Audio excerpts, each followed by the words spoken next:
স্বরে ডাকে মামা বলে,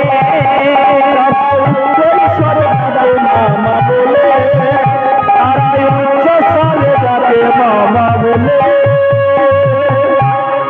আমার মা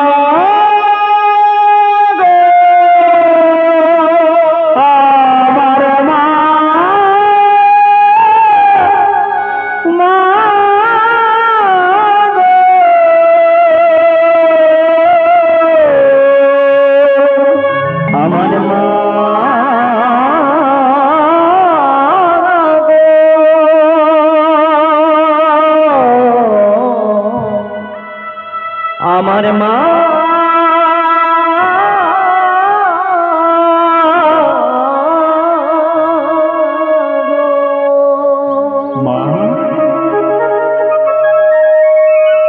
মা তুমি কোথায়?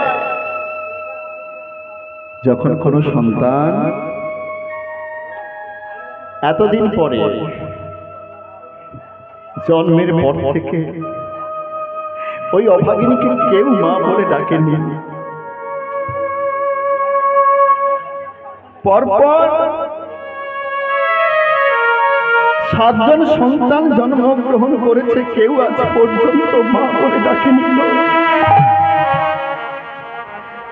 জনম দুঃখিনী মা আমার যখন একবার কর্ণগোচরে শুনতে পেয়েছে কেউ যেন আমাকে মা বলে ডাকে, নয়নের জলে বুক ভাসিয়ে পড়ছে। জানো, স্বামীকে বলছে এতদিন পরে কেউ আমাকে মা মা মা বলে ডাকছে। আমার মা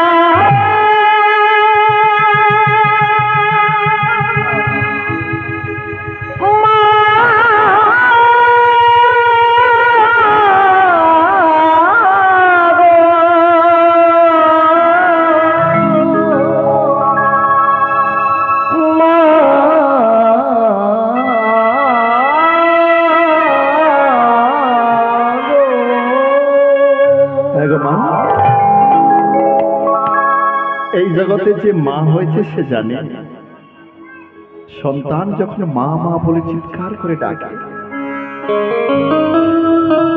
সেই মায়ের বুকটা ভরে যায়।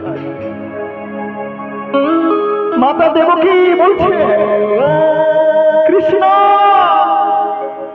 এই তো বাবা আমি এখানে, তুমি চলে এসো, এই তো আমি এখানে রয়েছি। দাদা দাদা ওই দিক থেকে আমার মা আমাকে সাড়া দিয়েছে, চলো চলো আর আমরা বিলম্ব করবো না, চলো মায়ের সম্মুখে যা। আচ্ছা এখানে একটা কথা, আমার আপনারা সবাই মনোযোগ সহকারে লীলা সাধন করছেন, খুবই ভালো কথা নয়, একদম একটু কোনো কথা নয়, যতই গুরুত্বপূর্ণ কথা হোক না হরিবার স্বরে। আচ্ছা কংসের কারাগারে শুধু কি মা একা ছিলেন? মা একা ছিলেন না বাবাও ছিলেন? বাবাও ছিলেন। তাহলে আজকে আমার ওই ভগবান কৃষ্ণের কাছে একটা প্রশ্নটা কি, তোমার তো পিতাও ওখানে ছিল, কিন্তু তুমি শুধু মা বলে ডাকলে কেন?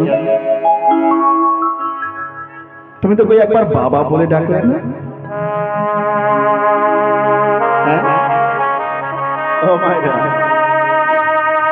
আমরাও যখন এই জাগতিক জগতে দেখি না কোন সন্তান স্কুল থেকে বাড়ি ফিরে এসে বই দরজার সামনে কাকে ডাকে গো?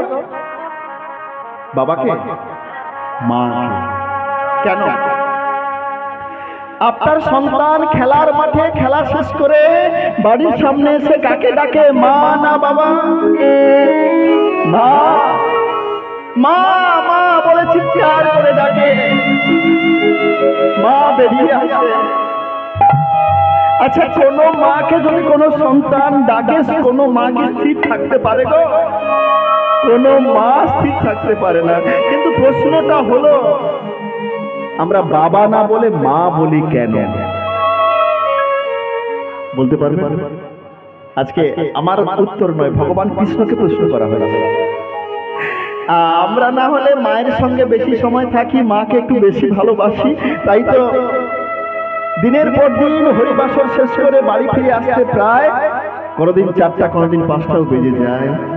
আমি জানি বাবা মা একই সঙ্গে রয়েছেন, একই বিছানায় রয়েছেন, তবুও দরজার সামনে এসে বলি, মা দরজা খোলো। অনেক দূরে দূরে কীর্তন ছিল, অনেক পরিশ্রম হয়েছে, আর পাচ্ছি না, তাড়াতাড়ি দরজা খোলো। কেন কেন আমরা মা বলে ডাকি?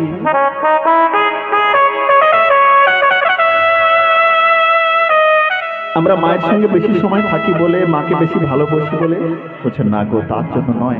বাবা কি কম ভালোবাসেন? বলছে না, তোমাকে পিতা খুব ভালোবাসে। তাহলে তুমি মা বলে ডাকলে কেন দয়াময়? কেন জানো? এই জগতে আমাদের যত আপনজন রয়েছে, এই জগতে যত আপনজন আমাদের হয়েছে, মায়ের মতো এত আপন পৃথিবীতে কেউ নাই।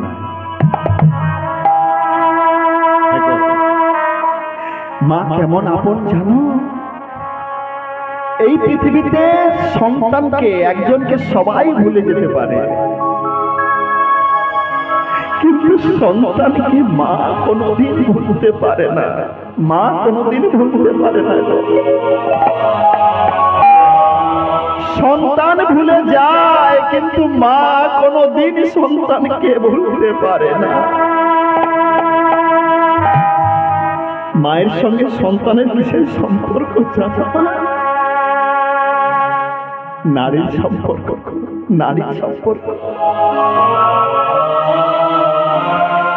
আমাদের এই দেহটা যখন একদিন পুড়ে ছাই হয়ে যাবে, শ্মশান ঘাটে নিয়ে গিয়ে যখন চিতার আগুনে জ্বালিয়ে দেওয়া হবে, আপনার শরীরের সমস্ত প্রত্যঙ্গ পুড়ে ছাই হয়ে যাবে, কিন্তু মায়ের দেওয়া যে নাভিকুণ্ড, ওকে কিন্তু কোনো আগুনে পুড়ে ছাই করতে পারে না।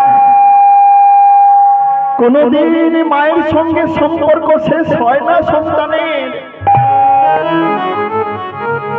মায়ের হাড় যদি থাকে মাটিতে পোতা, তবু বলে, বাছা তুই রইলি কোথায়? এই জীবনে শেষ নিঃশ্বাস ত্যাগ না হওয়া পর্যন্ত মা কোনদিন সন্তানকে ভুলে যায় না গো। সন্তান ভুলে যায়। এই জগতে অনেক সন্তান রয়েছে যারা মাকে দুবেলা দুমুঠো খেতে দেয়। সেই ছোট থেকে কত আদর যত্ন স্নেহ দিয়ে ভালোবাসা দিয়ে সন্তানকে বড় করে তোলে মায়েরা, কিন্তু সেই সন্তান যখন বড় হয়, চাকরি করে, প্রচুর অর্থ রোজগার করে, মাকে ভুলে যায়। আমাদের গ্রাম বাংলাতেই দেখা যায় কত মা, কত বাবা দূরে একখানা ছোট্ট কর্মকুটির বাস তৈরি করে সেখানেই থাকে। আচ্ছা বলুন তো, এখানে তো অনেক বাবা রয়েছেন, প্রত্যেক বাবার সুখ কোথায়, শান্তি কোথায়? নিজের সুখ নিজের শান্তি কখনো দেখেছে গো? কখনো দেখে? সমস্ত সুখ, সমস্ত শান্তি, সমস্ত কিছু সন্তানের জন্য। একজন পিতা সারা জীবন ধরে যত অর্থ রোজগার করে, কার জন্য? নিজে না খেয়ে সন্তানের জন্য আনে। বাজারে গেলে কিছু কিনলে যদি ভাবে যে আমি নিজেই খেয়ে নেবো, কোনো বাবা খেতে পারে গো? কোনো বাবা খেতে পারে না? না, আমার বাড়িতে ছোট্ট ছেলেটা আছে তার জন্য নিয়ে যায়, খেতে পারে না। সন্তানের মঙ্গলের জন্য, সন্তানের ভালোর জন্য সারাটা জীবন কাটিয়ে দেয়, কিন্তু সেই পিতা মাতাকে যখন সন্তান ভুলে যায়, দুবেলা দুমুঠো খেতে দেয় না, সেই পিতা মাতার দুঃখ হয় না গো? কষ্ট হয় না? এই জন্য হরিবাসরে আসতে হয়। আমি তো বলি শুধু আপনারা আসবেন না, আপনাদের বাড়ির ছোট ছোট ছেলে মেয়েদেরকে নিয়ে আসবেন। এই যে ছোট্ট ছেলেটা, এখানে বসে হরিনাম শুনছে, অনেক ছেলে আছে তো, সবাই তো আসে না। এখান থেকে একটা বিষয়, একটা জিনিস যদি নিয়ে বাড়ি যেতে পারে, জীবন ধন্য হয়ে যাবে, জীবন পাল্টে যাবে। হ্যাঁ গো মাইনা, তাই তো হরিবাসরে এসে আমরা তো এখনকার দিনে শিক্ষা অর্জন করি বটে, কিন্তু সে শিক্ষা কি করে আমাদেরকে মানুষ করতে পারে? পারে না। বর্তমানে যে সিলেবাস, যে শিক্ষা আমাদের জন্য রয়েছে, সে শিক্ষায় কিন্তু আমরা মানুষ হই না। দেখতে মানুষের মতো, কিন্তু মানুষ হই না। কেমন করে? আচ্ছা ধরুন, একজন ছেলে, সে এখন মাস্টার ডিগ্রি কমপ্লিট করেছে, 50,000 টাকা প্রত্যেক মাসে বেতন পায়। তার বাবা ক্লাস 4 পাস, মাসে 5,000 টাকা রোজগার করত। এখন সেই ছেলে যদি ভাবে আমি বাবাকে প্রণাম করবো কেন, বাবার চেয়েও শিক্ষাগত যোগ্যতা আমার বেশি, বেতনও বেশি পাই, তাই তো বাবা পেত 5,000, আমি পাই 50,000, তাহলে বাবাকে প্রণাম করবো কেন? হ্যাঁ, বাবার চেয়ে অনেক বড় আমি হয়ে গেছি। যদি কোনো ছেলে এটা মনে করে, কি ভাববেন বলুন তো? পাড়া প্রতিবেশী অন্যান্য মানুষেরা বলবে শিক্ষা অর্জন করেছে, লেখাপড়া শিখেছে, অর্থ রোজগার করে, কিন্তু একটা গণ্ড মূর্খ তৈরি হয়েছে, বলবে না? তাই তো মানুষ হতে শিখতে হবে, মানুষ হতে হবে। তাই তো আজকের ভগবান কৃষ্ণচন্দ্র গিয়ে কি করেছে? পিতামাতার সম্মুখে এসে মায়ের চরণে গিয়ে লুটিয়ে পড়েছে। আর যখনই মাকে গিয়ে প্রণাম করতে গিয়েছে না, আমার কৃষ্ণচন্দ্রকে আমার মাতা দেবকী জড়িয়ে ধরেছে।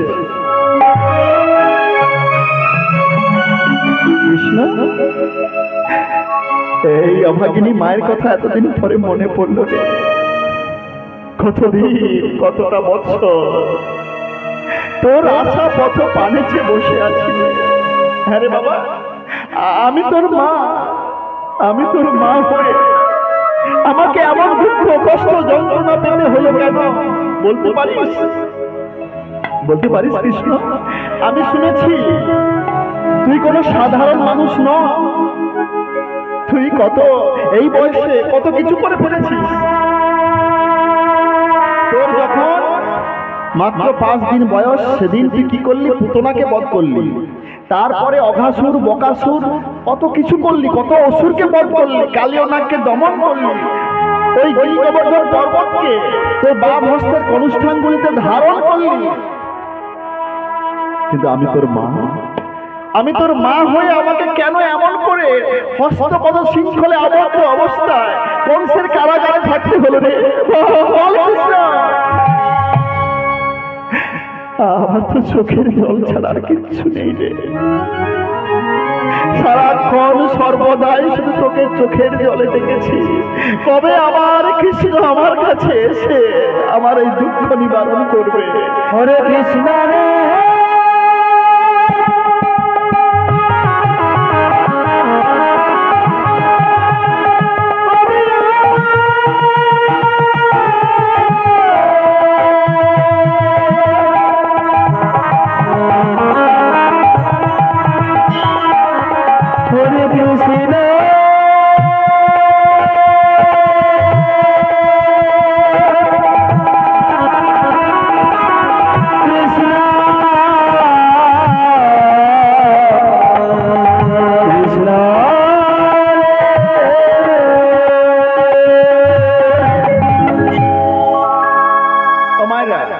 এই প্রশ্ন তো আমাদের সবার না।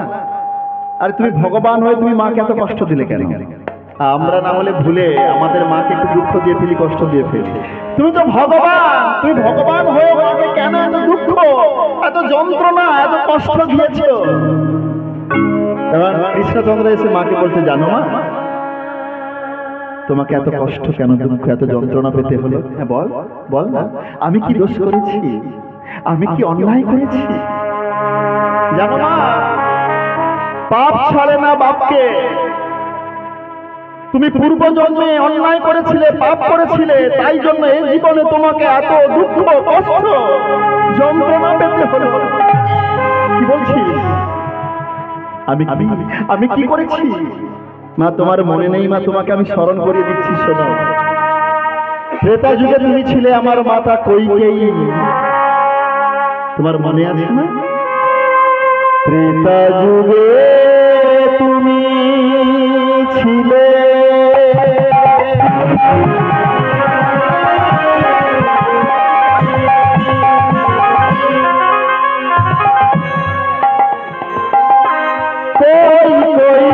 মাতা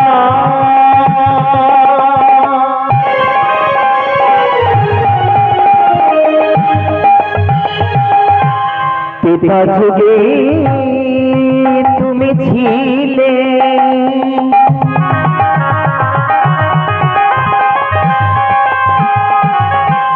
কই কই মাতা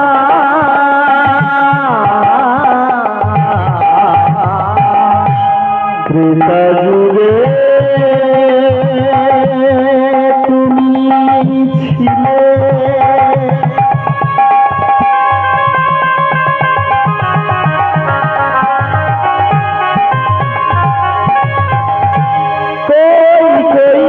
মাতা মাগো ত্রেতা যুগে তুমি ছিলে কই কই মাতা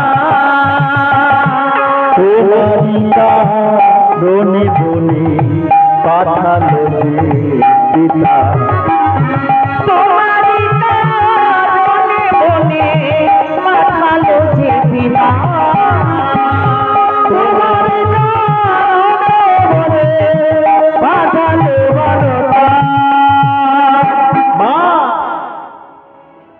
তুমি যে জীবনে এত দুঃখ পাচ্ছ, কষ্ট পাচ্ছ কেন জানো? সবই তোমার কর্মফল। আমি কি করেছি কৃষ্ণ, আমি কি করেছি বল? মাগো, এই জগতে কোনো মানুষ এমনি এমনি দুঃখ পায় না, এমনি এমনি কষ্ট পায় না, সব হলো তাদের কর্মফল। আমি কি করেছি, কি এমন অন্যায় করেছি যার জন্য আমাকে এতদিন তোকে ছেড়ে ওই কংসের কারাগারে থাকতে হলো রে? মাগো, ত্রেতা যুগের কথা তোমার মনে আছে মা? তুমি ত্রেতা যুগে ছিলে আমার মাতা কইকেয়ী। জানো, যেদিন রাম রাজা হতে চলেছে, যেদিন রাম রাজা হবে, সেদিন পুরো অযোধ্যা নগরীকে সুন্দর করে সাজানো হয়েছে। রামকে ভালোবাসতো না এমন কেউ অযোধ্যায় থাকতো না। রাজ পরিবারকে সুন্দর করে সুসজ্জিত করা হয়েছে। সবাই নতুন নতুন বস্ত্র পরিধান করেছে, কেউ গীত গাইছে, কেউ নৃত্য করছে। সবার মনে কত আনন্দ, সবাই যখন ভীষণ আনন্দ করছে। মাগো, সেদিন তুমি ছিলে গৃহের এক কোণে। কেন জানো? তুমি ওই মন্থরার কুমন্ত্রণা গৃহের এক কোণে গিয়ে রয়েছিলে। তোমাকে মন্থরা এসে বলছে, কি ব্যাপার রানীমা, তোমার ভীষণ খুশি খুশি লাগছে তোমাকে আজকে? বলছে, খুশি লাগবে না? আমার প্রাণের রাম রাজা হতে চলেছে, আমার প্রাণের রাম রাজা হতে চলেছে, আমার আনন্দ হবে না? তোমার ভালোর জন্যই বলছি। আচ্ছা, রাম রাজা হলে রাজমাতা কে হবে? কেন? কৌশল্যা হবে। তাহলে তোমার লাভ কি হবে? কৌশল্যা যদি রাজমাতা হয়, তুমি কি হবে? তুমি হবে দাসী। তোমাকে সাবধান করে দিচ্ছি, যেমন করে আমি তোমার দাসী, আমি কি করি? তোমার হুকুম অনুযায়ী, তোমার কথা অনুযায়ী আমাকে সমস্ত কর্ম করতে হয়। আর তুমি যদি দাসী হও, তোমাকেও ওই কৌশল্যার সমস্ত কথা মেনে চলতে হবে, সমস্ত নির্দেশ পালন করতে হবে। তাই তোমাকে আমি বলছি, শোনো, তোমার ভালোর জন্য বলছি। তুমি দুবার তোমার স্বামীকে মৃত্যুর হাত থেকে বাঁচিয়েছিলে, তাই একবার সেই দুটি বর চাওয়ার সময় এসেছে। তুমি তোমার স্বামীকে গিয়ে বলবে, সেই দুটো বর এক্ষুনি দাও। প্রথম বরে হবে রামের বদলে ভরত রাজা, আর দ্বিতীয় বার হবে ওই রামচন্দ্রের 14 বছরের জন্য বনবাস। এমন কথা বলিস না, আমি যে আমার রামকে প্রাণের চেয়েও বেশি ভালোবাসি। রামকে আমি কষ্ট দিতে পারবো না, রামকে আমি দুঃখ দিতে পারবো না রে। বলছি, আমার প্রাণের প্রাণারা আমি বলে গেলাম, ভেবে দেখো। এই জন্য সঙ্গটা ভালো করতে হয় মায়ের। আপনি যেমন সঙ্গ করবেন তেমন কিন্তু তৈরি হবে। দেখুন, এই জগতে যে পিতা নেশা করে, মানে ড্রিঙ্ক করে, সেই পিতা কখনো চায় না তার ছেলে নেশা করুক। চায় কোনোদিন চাইবে কি? কোনোদিন চায় না। এই জগতে যে মা খারাপ হয়, পতিতা লয়ে বাস করে, সেই মাও কোনোদিন চায় না তার কন্যা পতিতা লয়ে যাক। যে বাবা স্মোকিং করে, সেই বাবাও কোনোদিন চায় না তার ছেলে স্মোকিং করুক। কোনোদিন চায় না। যে যতই খারাপ হোক, তার পিতামাতা সর্বদাই চায় তার সন্তান যেন ভালো হয়। তাহলে খারাপ হয় কার জন্য? এই কথাটা ভালো করে ভাবতে হবে। সঙ্গ। যদি একটা ছেলেকে জিজ্ঞেস করা যায়, আচ্ছা বাবা তুমি মেলা দেখতে গেলে কার সঙ্গে যেতে ভালোবাসবে? ভালো লাগবে কার সঙ্গে যেতে? বন্ধু বান্ধবের সঙ্গে গেলে ভালো লাগবে না পিতামাতার সঙ্গে গেলে ভালো লাগবে? হ্যাঁ, কি বলেন? ছেলেকে যদি জিজ্ঞেস করা যায় সে কার সঙ্গে যেতে চাইবে? বন্ধুদের সঙ্গে যেতে চাইবে। কেন? একজন বন্ধুই বলবে তুই একটা বিড়ি খা, তুই একটা সিগারেট খা, চল একটু আমরা সবাই মিলে কি কত 350 এইসব বলবে। কিন্তু কোন পিতা, কোন গুরুজন কখনোই এমন কথা বলবে না। তাই তো মায়েরা, সঙ্গটা আমাদের ভালো হতে হবে। সঙ্গ ভালো হলেই কিন্তু তার জীবন সার্থক হয়ে যাবে। যেমন করে এই মন্থরার কুমন্ত্রণা এমন করে দিয়েছে, সেই মন্থরার কুমন্ত্রণার জন্য তার মনটা বিষিয়ে গেল। তাই কইকেয়ী কি করেছে? গৃহের এক কোণে গিয়ে বসে আছে, মলিন বদনে মলিন বসন পরে, আর রাজা দশরথ তন্ন তন্ন করে করছে। তোমরা বলতে পারো আমার কইকেয়ী, আমার কইকেয়ীকে তোমরা দেখেছো না? আমার কইকেয়ী কোথায়? যখন তন্ন তন্ন করে খুঁজতে খুঁজতে গৃহের এক কোণে প্রবেশ করলো, দেখছে কইকেয়ী মা আমার মলিন বদনে মলিন বসন পরে বসে আছে। একই কইকেয়ী, কৌশল্যা, সুমিত্রার চেয়ে তুমি রামকে তো সবচেয়ে বেশি ভালোবাসো, আর সেই রাম রাজা হতে চলেছে। তুমি এমন করে বসে আছো কেন? দেখবে চলো সবাই কেমন করে আনন্দ করছে। তুমি এমন করে থেকো না, চলো চলো দেখবে চলো। বলছে না, আজকে আমার কোনো আনন্দ হচ্ছে না, আমার মনে কোনো সুখ নেই, আমার মনে কোনো শান্তি নেই। কেন? আচ্ছা স্বামী, তোমার মনে আছে আমি তোমাকে দুবার মৃত্যুর হাত থেকে বাঁচিয়েছিলাম বলে তুমি আমাকে দুটো বর দেবে বলেছিলে? হ্যাঁ মনে আছে। তাহলে আগে একবার রামকে রাজা হতে দাও। রাম রাজা হয়ে গেলে তারপরে তুমি যা চাইবে আমি মুক্ত হস্তে দান করে দেব। না, আমাকে সেই দুটো বর এক্ষুনি এই মুহূর্তে দিতে হবে। কি বলছো? হ্যাঁ বলো, তুমি আমার সম্মুখে প্রতিজ্ঞা করো। বলো তুমি কি চাও? আজকে এই আনন্দের সময়, আনন্দের দিনে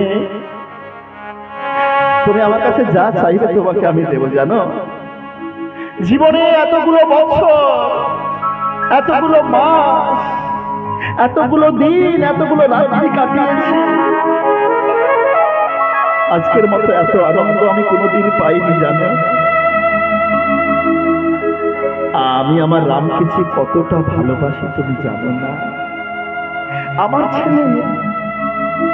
ছেলেরা ওই পূর্ণিমার চন্দ্র যখন আকাশে উদিত হয় না, আমি ওই চন্দ্রের দিকে তাকিয়ে ভাবি তুমি যেমন আকাশকে শোভা বর্ধন করো না,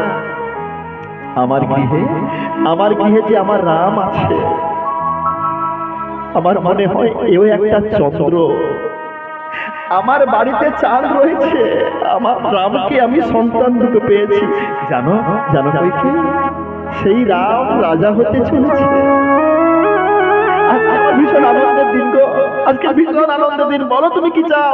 আজকে তুমি যা চাইবে আমি তোমাকে তাই দিয়ে দেবো। বলো তুমি কি চাও? তাহলে তুমি আমার কাছে সত্য করো, সত্য করতে হবে। ঠিক আছে ঠিক আছে, বলো সত্য, সত্য, বলো সত্য, সত্য, বলো সত্য। সত্য। আমি কি চাই জানো? প্রথম পরে ওই রামের বদলে ভরত হবে রাজা।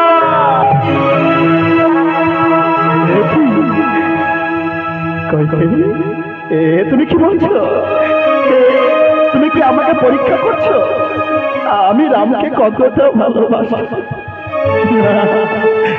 তুমি আমাকে এমন পরীক্ষা করো না গো। তুমি আমাকে এমনি বলছো, এটা তোমার মনের কথা নয়, বলো না। আমার দ্বিতীয় বর্ষ তুমি আরো চাইবে, আরো চাইবে। তোমার কাছে মিনতি, তুমি আমার রামকে দুঃখ দিও না, তুমি আমার সন্তানের রামকে কষ্ট দিও না, তুমি আমার ব্যথা দিও না গো। শোনো তাহলে, দ্বিতীয় বর্ষ আমি এটা চাই, ওই রামচন্দ্রের হবে 14 বছরের জন্য বলে না।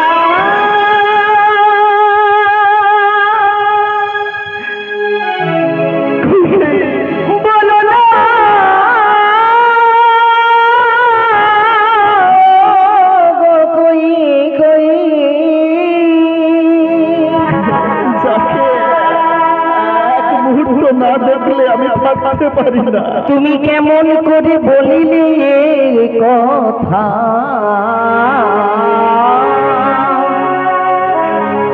যাকে আমি না দেখলে বলো না,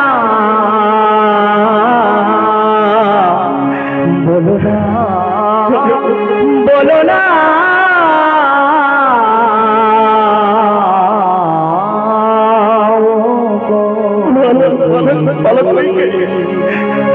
তুমিও তো রামকে ভীষণ ভালোবাসো, তুমিও রামকে ভীষণ ভালোবাসো। আমাদের সন্তানের রাম কোথাও চলে গেলে তুমি বহির্দরজার সম্মুখে দাঁড়িয়ে অপেক্ষা করো, রাম কখন ফিরে আসবে। রাম কিছু না খেলে তুমি কিচ্ছু খাও না, কিচ্ছু না। আমাদের ছেলে রাম যেটা খেতে ভালোবাসে তুমি সেটাই তার জন্য রন্ধন করে রাখো। বলো বলো বলো বলো বাবা, সব কি তোমার অভিনয়? তুমি কি সত্যিকারের রামকে ভালোবাসো না?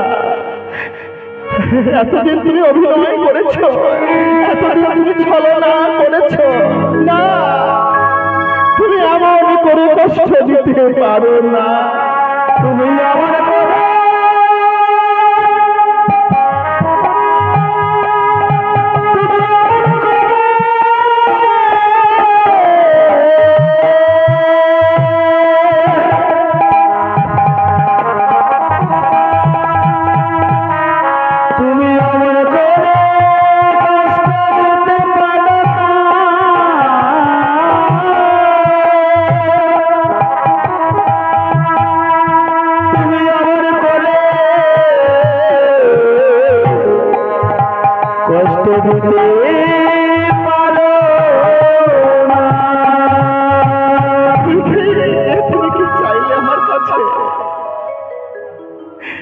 আমার যে সন্তান, আমার সন্তানকে আমি ছোট্ট থেকে যবে থেকে আমি জানতে পেরেছি আমাদের রাম কোনো সাধারণ বালক নয়। ওই পাড়া প্রতিবেশীর সমস্ত মানুষজন আমাকে দেখলে কি বলে জানো? আমি নাকি রামের পিতা, আমি নাকি রামের বাবা। এরকম সন্তান হয়েছে বলে, পেয়েছি বলে সবাই আমাকে ধন্য ধন্য করে। জানো, এই জগতে অনেক সন্তান আছে, এই জগতে অনেক সন্তান হয়েছে, কিন্তু আমার রামের মতো এমন সন্তান কারো নেই গো, কারো নেই। আমি আমার সন্তানকে কোনোদিন বিন্দু মাত্র দুঃখ কষ্ট দিতে চাই না, দিতে পারি না। আজকে আমি কেমন করে গিয়ে বলবো না, তোমার বদলে তোমার ভাই ভরত হবে রাজা। তোমাকে 14টা বছরের জন্য আমাদের সবাইকে ছেড়ে, এই সংসার ছেড়ে সবাইকে চলে যেতে হবে 14 বছরের জন্য। জন্য বনবাসে। জানো আমি কেমন করে গিয়ে বলবো আমার রামকে? রামচন্দ্র ঠিক সেই মুহূর্তে সেই গৃহের মধ্যে প্রবেশ করেছে। দেখছে পিতার চোখে জল। বাবা, বাবা তুমি কাঁদছো? বাবা তুমি কাঁদছো কেন গো? তোমার কি হয়েছে? না বাবা, এই জগতে আমি সমস্ত দুঃখ সহ্য করতে পারি, কিন্তু তোমার চোখের জল আমি সহ্য করতে পারি না বাবা। আমি জানি আমি বহির দ্বার থেকে সমস্ত কিছু শ্রবণ করেছি বাবা। আজকের মায়ের ইচ্ছাই পূর্ণ হোক। জানো জানো পিতা, আমি তোমার প্রতিজ্ঞা রক্ষা করার জন্য আমি চলে যাব। হ্যাঁ বাবা, তোমাদের সবাইকে ছেড়ে আমি চলে যাব। জানো বাবা, আমার ভাই ভরত এখন রয়েছে মামার বাড়িতে। ফিরে এলে বলবে যেন মন দিয়ে রাজত্ব করে, আর আমার পূর্ণ আশীর্বাদ থাকলো। পিতা, পিতা তোমাকে আমি শেষ প্রণাম জানাচ্ছি। যখনই পিতাকে প্রণাম করতে গিয়েছে, রাজা দশরথ রামকে জড়িয়ে ধরেছে। আর কোনদিন মনে হয় তোর সঙ্গে আমার দেখা হবে না বাবা। হ্যাঁ রে, আমি যে তোকে ছাড়া বাঁচবো না রে। তুই চলে গেলে আমার কাছ থেকে আমি যে আর প্রাণে বাঁচবো না। না বাবা, তুমি এমন কথা বলো না। রামচন্দ্র ভাই লক্ষ্মণকে জানকী দেবীকে সঙ্গে করে নিয়ে বনবাসে চলে গেল। বনবাস থেকে ফিরে এসে 14 বছর পরে যখন ফিরে এলেন, দেখছে সেদিনও এমন করে আনন্দ হচ্ছে সেই রাজবাড়িতে। সবার প্রথমে কাকে খুঁজেছে জানেন? ওই কৈকেয়ী মাতাকে। যেদিন চলে যায় সেদিনও ছিল গৃহের এক কোণে, আর 14টা বছর পরে যখন ফিরে এসেছে তখনও রয়েছে গৃহের এক কোণে। 14 বছর পরে ফিরে এসে প্রথমে কৈকেয়ী মাকে প্রণাম করেছে। সেদিনও মা কাঁদছে, বলছে মা গো, আমি ফিরে এসেছি বলে তোমার ভালো লাগছে না? বলো না। তুমি যদি বলো আমি আবার চলে যাবো 14টা বছরের জন্য বনবাসে, বলছে না রে বাবা, তোকে আমি দুঃখ দিয়েছি, কষ্ট দিয়েছি, তাই তো তোর কাছে একটা বর চাইছি, আমাকে দিবি? মা গো, তুমি চোখের জলে ভেসে এমন করে আমার কাছে কিছু বর চাইছো, আমি তোমাকে দেব না? বলো মা, তুমি কি চাও? তুই আমার গর্ভে জন্মগ্রহণ করবি? বল বল রা, তুই আমার গর্ভে জন্মগ্রহণ করবি? বল মা। আমি সেদিন কথা দিয়েছিলাম। কৃষ্ণচন্দ্র মাকে বলছে, দেবকী মাকে বলছে, মা গো, সেদিন বিনা অপরাধে বিনা দোষে তুমি রামচন্দ্রকে বনবাসে পাঠিয়েছিলে, তাই জন্য এই জীবনে তোমাকে এত দুঃখ এত কষ্ট পেতে হলো। আমি তোমাকে কথা দিয়েছিলাম আমি তোমার গর্ভে জন্মগ্রহণ করব, এই জীবনে তোমার গর্ভে জন্মগ্রহণ করেছি মা, কিন্তু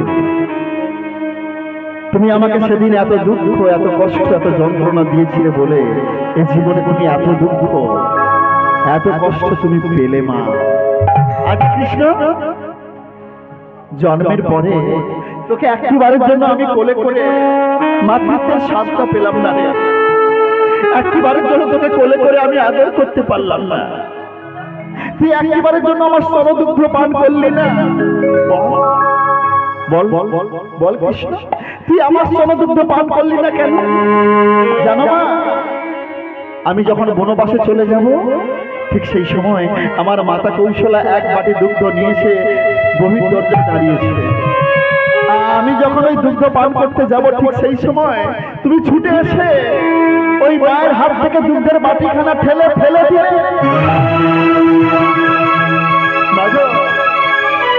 সেদিন তুমি আমার বদল থেকে দুগ্ধ কেড়ে নিয়েছিলে বলে আমি তোমারই গর্ভে জন্মগ্রহণ করেছি, কিন্তু তোমার স্তনদুগ্ধ পান করিনি মা। সেদিন কৌশলা যে আমার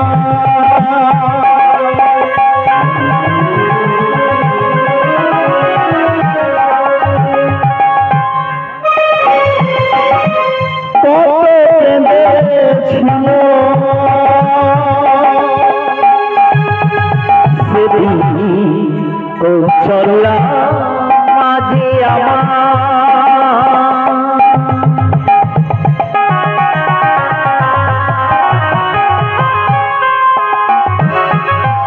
কত কেঁদেছিল কৌশল্যা মাঝে আমার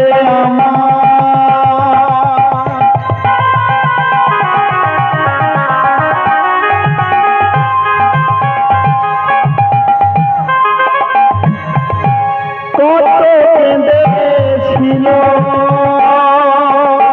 সেদিন কৌশল্যা মাঝে আমার কত কেঁদেছিল কেঁদে কেঁদে ছোট বছর পার করে দিল কেঁদে কেঁদে ছোট বছর পার করে দিল কেঁদে কেঁদে ছোট বছর পার করে দিল কেঁদে কেঁদে ছোট বছর পার করে দিল কাঁদালে কাঁদিলে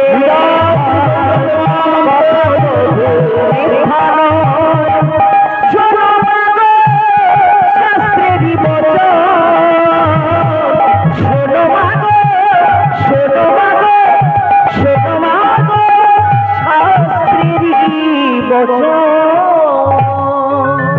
এতক্ষণ কৃষ্ণচন্দ্র তার মাকে বলছিল, এবারে পিতা এসে মানে বাবা এসে বলছে, হ্যাঁ রে কৃষ্ণ, তোর মা অন্যায় করেছে, মা দোষ করেছে, মা শাস্তি পাবে। আমি তো তোর বাবা, বল, আমি তো তোর বাবা।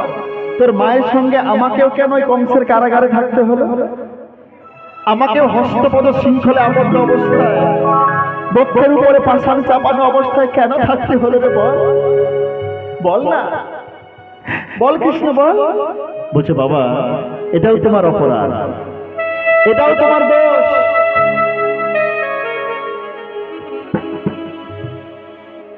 আচ্ছা, অনেকে যারা চলে যাচ্ছেন সবাই কিন্তু প্রসাদ সেবা করেই যাবে না?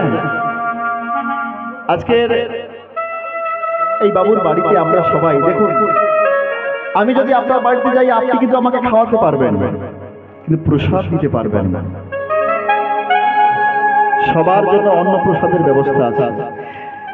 আমরা প্রত্যেকদিন বিভিন্ন ধরনের খাদ্য খাই, কিন্তু প্রসাদের মাহাত্ম্য, প্রসাদের গুরুত্ব অনেক বাবা। আমরা আমাদের দেহে যদি ময়লা জমে, ময়লা পড়ে, আমরা কি দিয়ে পরিষ্কার করি? না, সাবান দিয়ে পরিষ্কার করি। আর যদি আমাদের চুলে ময়লা জমে, তাহলে কি দিয়ে পরিষ্কার করি? শ্যাম্পু দিয়ে। আচ্ছা, যদি কোনো মানুষের মনে ময়লা জমে, মনে ময়লা জমা মানে বলছে, দেখবেন এই জগতে অনেক মানুষ আছে আমরা যাদের খারাপ চিন্তা, খারাপ ভাবনা অটোমেটিক্যালি হয়। এই জগতে এমন কোনো মানুষ নেই যার মধ্যে খারাপ চিন্তা আসে না। এমন কোনো মানুষ আছে কি? কেউ যদি বলে আমার মধ্যে খারাপ চিন্তা আসে না, আমি বলবো মিথ্যা কথা বলছে। জলের ধর্ম কি? নিম্নগামী, তরলতা, তাই তো? জল কি ওপর দিকে যায়? বলছে না, জলকে ছেড়ে দিলে যেদিকে নিচু সেদিকেই চলে যাবে। ঠিক সেরকম আমাদের মনের ধর্ম নিম্নগামী, নিচের দিকে যাবে। তাহলে জল কি ওপর দিকে যায় না? হ্যাঁ, যায়। পাম্পের সাহায্যে যায়। বাবুর উপরে একদম ট্যাঙ্কি রয়েছে, পাম্পের সাহায্যে জল উপরে উঠছে। ঠিক তদ্রূপ আমাদের এই মনটাকে কিন্তু উপর দিকে নিয়ে যাওয়া যাবে যদি অন্তরটা ভালো হয়, অন্তরটা শুদ্ধি হয়। আর আমরা যদি মনের ময়লা জমে, মনের ভিতরে ময়লা হয়, যদি কোনো ডাক্তারবাবুর কাছে গিয়ে বলি, ডাক্তারবাবু, আচ্ছা, হাঁস সরাতে গিয়ে যদি কোনো ডাক্তারের কাছে যাওয়া যায়, ডাক্তারবাবু আমার মনে ময়লা জমেছে, কেমন ময়লা? না, শুধু খারাপ চিন্তা চলে আসে, আপনি কোনো ঔষধ দেন তো। আচ্ছা ডাক্তারবাবু, এমন ঔষধ দিয়ে আমার মনের ময়লা দূর করতে পারবে? এখানে পারবে না। যদি কলিকাতায় যাওয়া যায়, যদি ভেলোর যাওয়া যায়, সেখানে পারবে। কিন্তু এই কলিযুগের ভগবান এমন একটা ঔষধের ব্যবস্থা করেছে, যেটা সেবা করলে আপনার অন্তরটা পবিত্রতায় পরিণত হবে। সেটা হলো প্রসাদ। প্রসাদ আমরা প্রত্যেকদিন পাবো না বাবা। তাই আজকের মালিক বাবুর ইচ্ছে সবাই যেন প্রসাদ সেবা করে যান। অবশ্যই সবার জন্য অন্য প্রসাদের ব্যবস্থা রয়েছে, সবাই অন্নপ্রসাদ সেবা করেই যাবেন। বিদায় গুরু গৌর প্রেমানন্দে হরি হরি। প্রভু গো আমার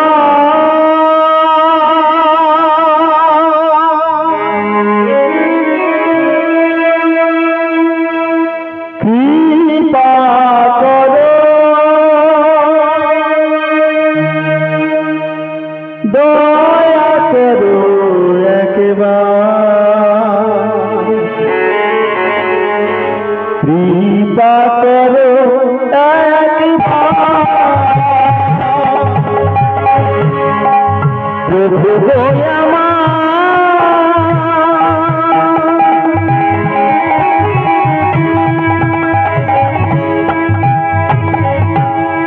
দয়া করো,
দয়া করো একবার,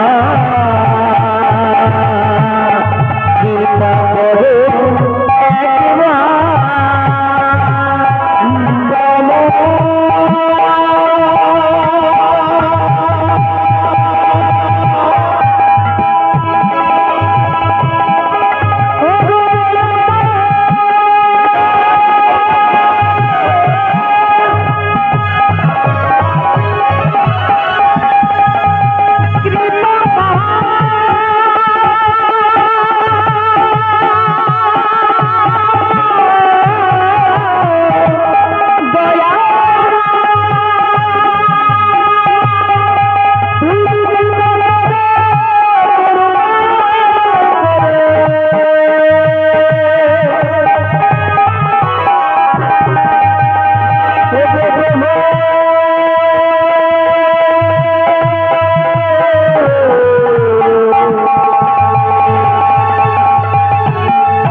কৃষ্ণের বাবা কে? কৃষ্ণের পিতার নাম কি? এখানে পিতার নামটা কি ছিল? বসুদেব। মনে রাখতে হবে। বসুদেব এসে বলছে, হ্যাঁ রে কৃষ্ণ, আমি কি অপরাধ করেছি? তোর মায়ের সঙ্গে কেন আমাকে একসঙ্গে কারাগারে থাকতে হলো? বল বাবা। বাবা, তুমি অন্যায় করেছো, তুমিও পাপ করেছো। কি পাপ করেছি আমি? তোর পিতা হতে পেরেছি। আরে তোর মতো সন্তানের পিতা হওয়া কি সাধারণ কথা না? সুসন্তানের পিতা মাতা সবাই হতে পারে না গো। আমি কৃষ্ণের বাবা, আর তোর বাবা হয়ে আমাকে কেন ওই কংসের কারাগারে যেতে হলো রে? বল কৃষ্ণ, বল। এতগুলো বছর আমাকে এত দুঃখ, এত কষ্ট, এত যন্ত্রণা বাবা, তোমার কর্মফল, এও তোমার কর্মফল। কি অপরাধ করেছি, কি অন্যায় করেছি জানো? জানো বাবা, ত্রেতা যুগে তুমি ছিলে আমার পিতা দশরথ, তখনও তোমার কোনো সন্তান সন্ততি আসেনি। তুমি একদিন মৃগয়া করার জন্য গভীর জঙ্গলে গিয়েছিলে। সেদিন ওই বৃক্ষের তলায় বসে বিশ্রাম করছো, এমন সময় তুমি শুনতে পেলে দূরে কোন একটা সরোবরে যেন হরিণ কিংবা হরিণী জল পান করছে। হ্যাঁ বাবা, তুমি শুনতে পেয়েছিলে দূরে কোন সরোবরে হরিণ কিংবা হরিণী জল পান করছে। তাই তুমি দূর থেকে শব্দভেদী বাণ নিক্ষেপ করলে, আর সেই বাণটি এসে যার বক্ষ বিদীর্ণ করে প্রবেশ করলো সে ছিল না কোনো হরিণ কিংবা হরিণী, সে ছিল একটা মানব শিশু। তার বক্ষ বিদীর্ণ করে প্রবেশ করেছে, আর তখনই চিৎকার করে ডেকে উঠেছে, মা মা।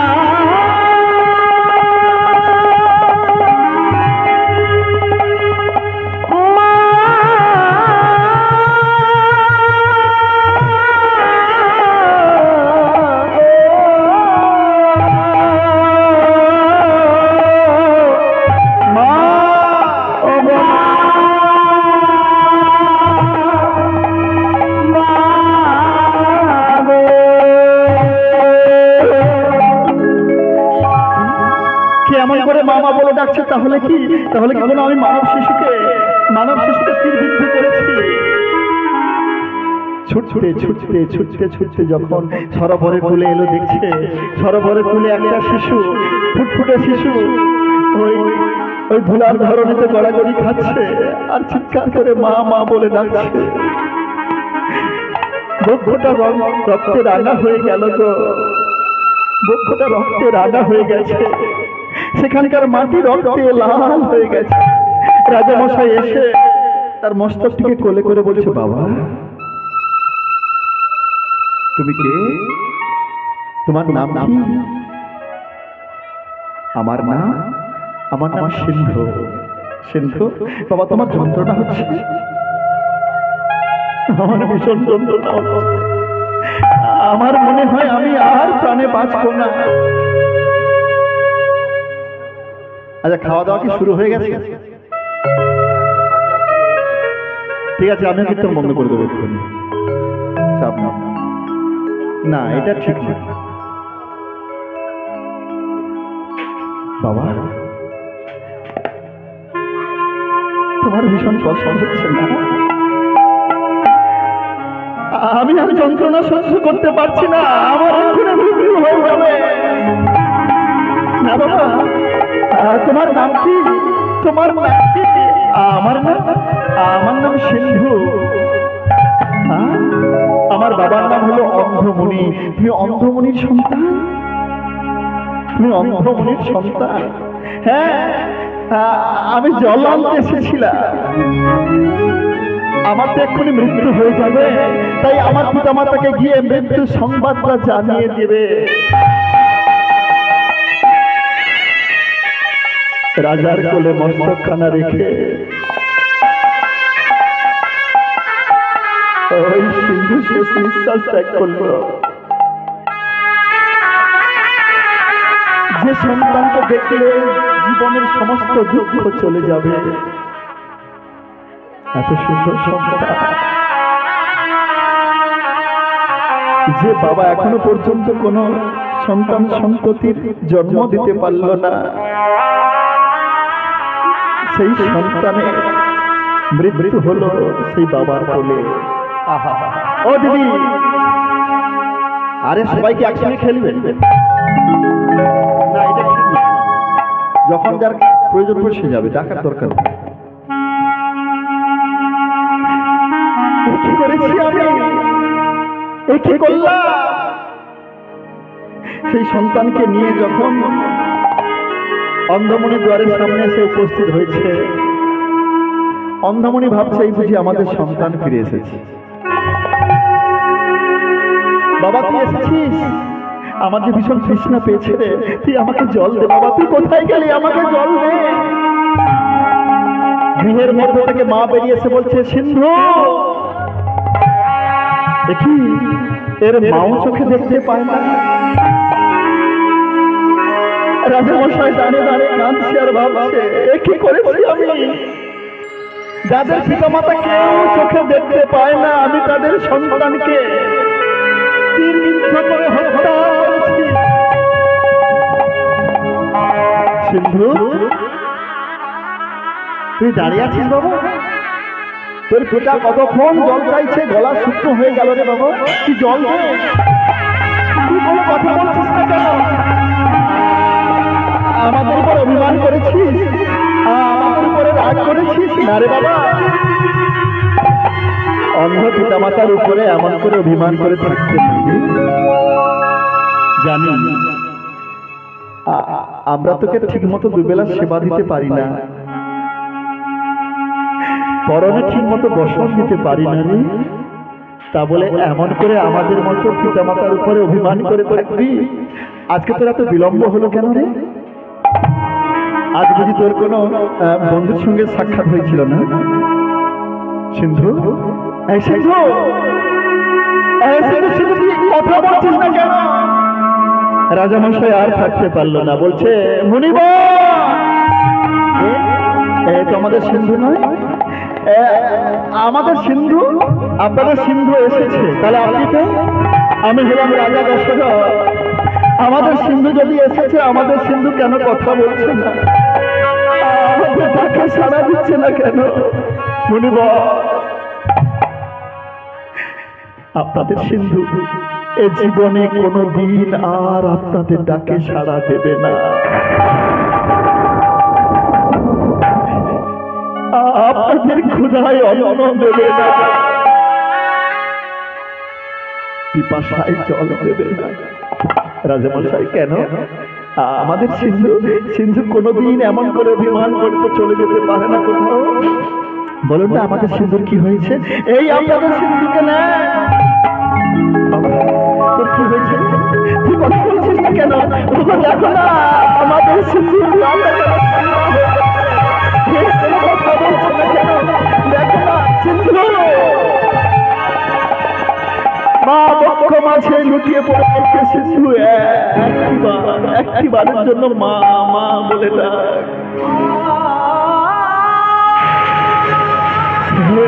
এই অভাগিনী কাকে যে মা বলে ডাকবে রে? এই জীবনে কি পেয়েছি কি পাইনি কোনোদিন হিসেব করি না রে। আরে বাবা, আমি দুবেলা কি সেবা করি কিচ্ছু দেখি না, পরনে কি বসন করি আমি জানি না, তবু আমার মধ্যে কোনো দুঃখ নেই কেন জানিস? তুই যখন একবার এসে আমাকে মা বলে ডাকিস, আমার গলাটা জড়িয়ে ধরিস না, আমার জীবনের সমস্ত দুঃখ চলে যায়। তুই আর কোনোদিন আমাকে মা বলে ডাকবি না। রাজামশাই বলছেন মুনিবর আমাকে ক্ষমা করুন, আপনার সন্তানকে আমি তীরবিদ্ধ করে হত্যা করেছি। কি বলবেন? আমার সন্তানকে আপনি তীরবিদ্ধ করে হত্যা করেছেন। জানেন এই জগতে সবচেয়ে বড় দুঃখ কি? পুত্র শোকের মতো এত বড় শোক পৃথিবীতে হতে পারে না। এই পৃথিবীতে যে মা যে বাবা তার সন্তানকে হারিয়েছে, সেই মা সেই বাবা জানে পুত্র হারানোর কি জ্বালা, কি দুঃখ। আজকে আমাদের ঘর থেকে আমাদের সন্তানকে আপনি কেড়ে নিয়েছেন, আমরাও বাঁচব না। জানেন এই জগতে সবচেয়ে ভারী বোঝা কি? এই জগতে মানুষ যত ভারী বোঝা বহন করে, সবচেয়ে ভারী বোঝা কি জানেন? যদি কোনো পিতার পূর্বে পুত্র মারা যায়, সেই পুত্রকে যদি কোনোদিন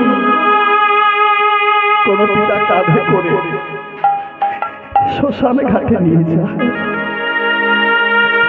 হ্যাঁ, এই জগতে কারো এমন ঘটনা না ঘটুক, কিন্তু যদি কোনোদিন কোন পিতা তার পুত্রকে শ্মশান ঘাটে কাঁধে করে নিয়ে যায়, সেই বাবা ভাবে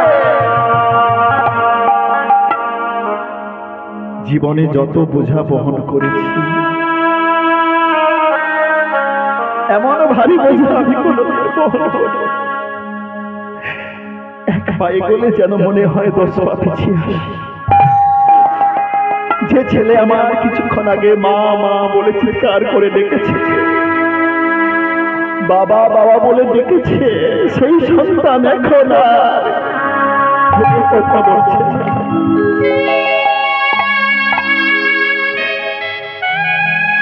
রাজামশাই, আজকে যে দুঃখ, যে যন্ত্রণা আপনি আমাকে দিলেন, আপনাকে আমি অভিসম্পাদ করব।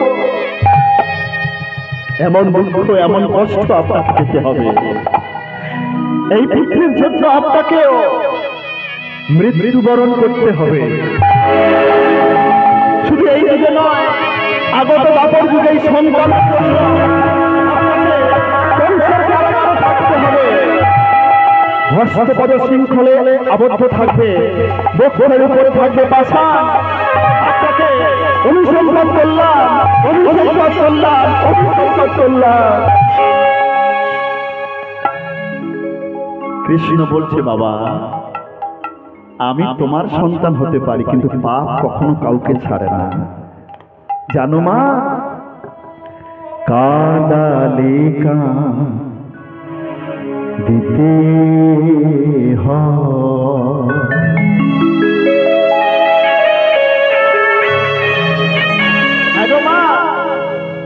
কথা কভু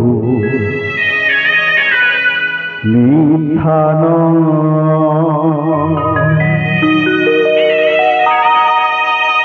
শোনো মা,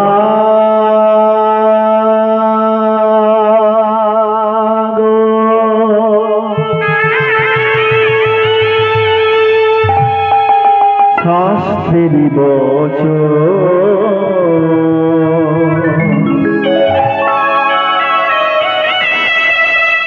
শোনো মা গো, শাস্ত্রের বচন।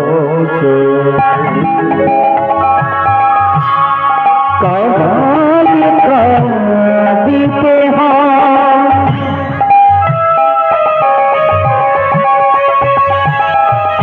কথা কভু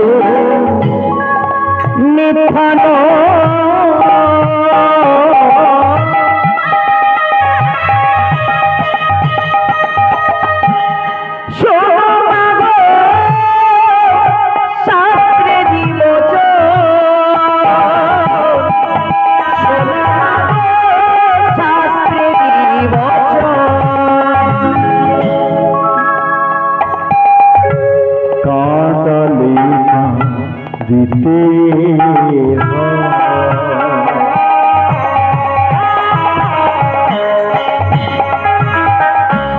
কথা কভু মিথ্যা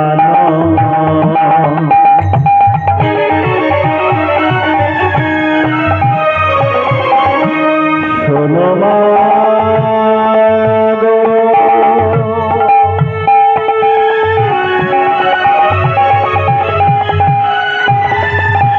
শাস্ত্রের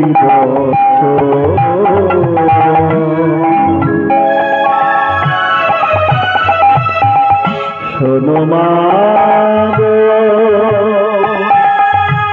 শাস্ত্রের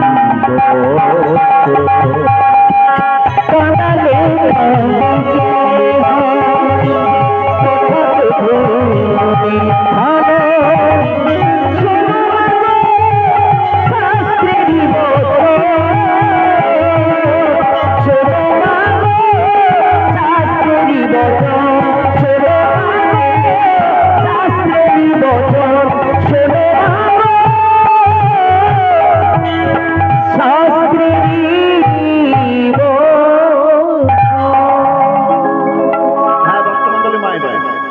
এই প্রমাণ দিলেন স্বয়ং ভগবান কৃষ্ণচন্দ্র তার পিতামাতাকে দিয়ে।